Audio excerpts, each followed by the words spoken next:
राम राम जी, स्वागत है इस वीडियो में। इस वीडियो में हम बात करेंगे कि वेदास ने किस तरह से कास्ट सिस्टम को डिफाइन किया था, या कास्ट सिस्टम है भी वेदास में कि नहीं, तो इसको हम डिफाइन करेंगे। अगर आपको ऑलरेडी पता है ना कि कास्ट सिस्टम या वर्ण सिस्टम क्या कहा गया है वेदास में, सो दैट्स ओके, आपको ऑलरेडी पता है। Don't waste your time here, कुछ प्रोडक्टिव करो।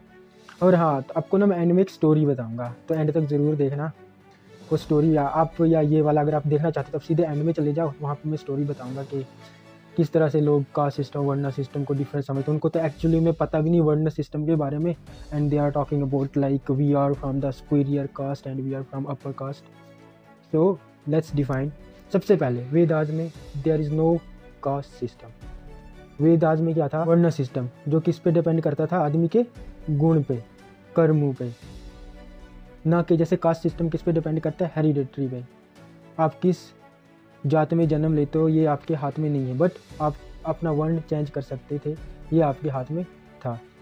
सिंपल, यहाँ तक समझ आ गई। तो लेट्स अब बात करते हैं कि वो कौन से वर्ण थे। वर्ण 4 तरीके के थे। सिर्फ 4 वर्ण कौन से थे? ब्राह्मण, क्षत्रिय, वैश्य, शूद्र।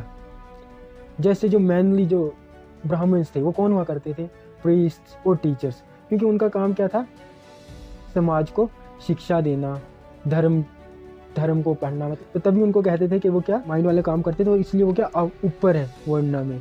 क्यों? क्योंकि उनने काम ही यहाँ से कर रहे हैं ना। देखो आज भी क्या कहते हैं हमारी सोसाइटी में, भाई जो बॉडी से काम करता है वो ज़्यादा ऊपर नहीं होता, लेकिन जो माइंड से काम करता है वो ऊपर होता है। जैसे फॉर एग्जाम्पल जैसे लेबरर्स हैं, वो बॉडी से ही काम करते हैं ना, तो कितने ऊपर हैं वो हमारे समाज में। आई रिस्पेक्ट दो, मैं सबकी रिस्पेक्ट करता हूँ, क्योंकि उनकी वजह से यार हमारे पास इतने शानदार बिल्डिंग्स हैं, मोनूमेंट्स हैं।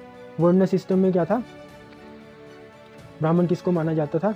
जो ब्रेन से काम करता था, मतलब जैसे कि टीचर्स हो गए हमारे और प्रीस्ट हो गए।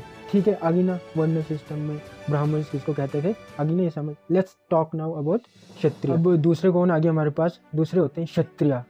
क्षत्रियस कौन थे? वॉरियर्स और किंग्स हो गए, जैसे रूलर्स थे, वो आगे हमारे क्षत्रिय। उनका काम क्या होता था? लॉ एंड ऑर्डर को मेंटेन करना, प्रोटेक्शन करना। तो उनका काम क्या था? समाज में लॉ एंड ऑर्डर मेंटेन करना, प्रोटेक्शन करना। ये नहीं था कि वो कोई भी एक क्षत्रिय बन सकता था, कोई भी एक वॉरियर बन सकता था। ठीक है ना, आगे ना समझिए, तो बस छोटे छोटे कॉन्सेप्ट्स हैं।